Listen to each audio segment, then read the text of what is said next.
Hi, and welcome back. Thank you for listening to the second part of the presentation that we put on earlier this morning. The reason that I am adding this extra piece is there were a couple things that through questions came out that I think you still need to know that my presentation before was not all inclusive. So the important takeaways that were missed in the previous presentation that I want to bring your attention to is, first of all, the COVID support hotline. I want you to know that when you guys are at school and you are testing, you're not alone in this COVID world just to manage it yourselves. We have a group of nurses, the CMSD nurses, that are available during school hours to answer any questions you have. So don't feel like you're alone and this is, I don't want to overwhelm you because there is so much information about COVID, and there are so many issues that are going to come up when you are testing students that we just cannot predict. So you have people there to work through this with you. And these are the school nurses, and we can be reached at 216-838-WELL, 216-838-9355. This number is for students, staff, families, whatever we can do to support you getting back to the school and the testing environment. And so I just want to put that out there because I really missed that piece in the presentation and it's so important.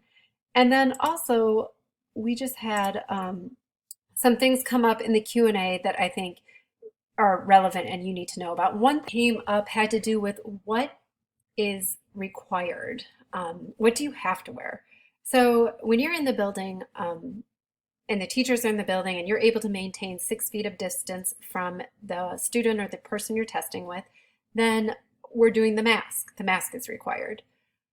But you might be getting into situations where at 6 feet of distance, you're unable to maintain that. So that's when we're getting into when you cannot maintain that 6 feet of distance because of testing, then there's some added layers of protection that we want to give you to make you feel comfortable. So at this point, when you are unable to keep that 6 feet of distance, we're going to require a face shield. A face shield, like I said, we went in the presentation, we talked about the face shields, but when you're unable to maintain that distance, that's when that face shield is going to be needed. And then also when you're unable to maintain that 6 feet of distance and you're testing and you're in a room with someone for well over 15 minutes in that close contact, the gown. The gown is also strongly encouraged, if not, absolutely necessary to protect you, to protect your family, to protect anyone coming into that close space. So the gown. As far as gloves, we talked a little bit more about gloves. The gloves are not mandatory at all. The gloves sometimes can provide a false sense of security because once you touch a surface that is potentially contaminated, those gloves you're supposed to change them and put a new pair on. So honestly, the best precaution when it comes to your hands is going to be hand hygiene and washing your hands. When water is not available, that question also came up. When water is not available, is rubbing solution or hand sanitizer acceptable? And yes, when you do not have access to soap and water, hand sanitizer is the best option until you can get to soap and water. So once when you're able to get to that sink, wash the hands the 20 seconds. But until then, hand sanitize. Something else that came up was plexiglass. And is there going to be plexiglass? And Carol Pennington reached out to her partners that she's working with at UH, and they discussed the issue, and the recommendation is no plexiglass. So there will not be plexiglass.